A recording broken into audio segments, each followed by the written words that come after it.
Kanye West's Ye album doesn't enlighten us on mental illness, instead it perpetuates misogyny. It was a chance to get our heads around an album about mental health. Another way to better understand its effect on the artist and ourselves, to go a little deeper into the sadness, and even the brilliance, of our mental illnesses, and help to normalize them. What better way to do this than on an album with such validating lyrics as, "That's my bipolar shit, that's my superpower. Ain't no disability, I'm a superhero." Kanye West starts to take us there. He tells us he's been frightened, he mentions wanting help, he narrates a whole verse about suicide. But, in the end, Kanye gives us little more on the subject, unraveling instead into 7 tracks that are just as heavily consumed by his thoughts on, and his relationships with, women. Kanye has always been his own greatest indulger, a man who reaches into the world around him, then performs the landscape back to us in its most visceral form. And Ye is no different. It's a soundtrack for the agitated America of our times. It captures the despairing, unnerved flailing of a nation thrown into a dialogue about masculinity that it was never prepared to have, a debate filled with sexual harassment, school shootings by self-proclaimed sexually rejected young men, with the intricacies of coercion. It is, in fact, hard to find a track that doesn't loop around the control men have, the obligations put on them, the disrespect they feel. Over the smooth beats of Wouldn't Leave, Kanye tells us that the track is meant for the guys who FCK'd up, embarrassed their partners and refused to listen. He adds a shout-out to every down female stuck with their dude. This, he says, is for you. When you break it down, there's little that is helpful about viewing this track, or any of its counterparts, as in celebration of women who stay in relationships with men who disregard their needs. Largely, it acts like a tedious reinforcement for women to stick with the men who don't treat them right, peddling the idea that there is greater worth in our martyrdom than in our happiness.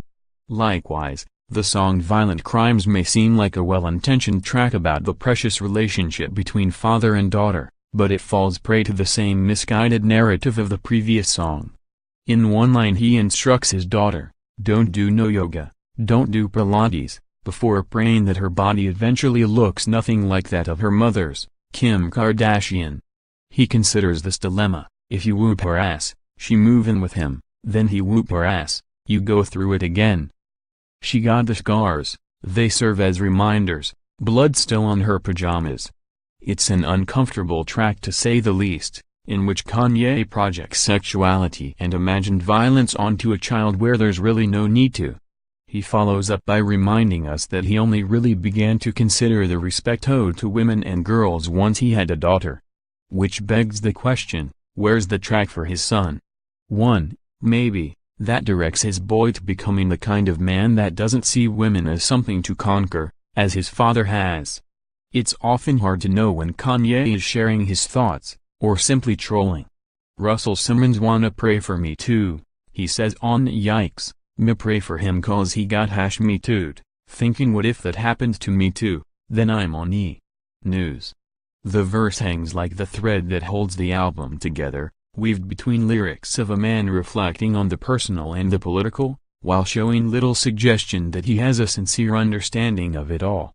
The track plays as a sort of last-chance saloon for the kind of masculinity America is unwilling to let go, the entitlement, harassment, aggression, and hypersexualization that is hindering women's emotional and physical safety on a regular basis. I could have Naomi Campbell, and still might want me a Stormy Daniels, he tells us on All Mine, because this is the America we are living with, from the president to the man on the road. The album is comprised of 7 songs that, in their own way, detail the voice of men in America today, men who still hold something over their wives, their peers, and their daughters. Of course, there's nothing new about misogyny in music, you can find it in country, punk, rock, hip-hop and beyond. But where Ye is different is that it's been presented as a piece of work about the artist's mental health. There's no obligation for Kanye, or anyone with a mental illness, to make work about mental health, to enlighten, or to share. But Kanye has wanted to talk about his very recent diagnosis.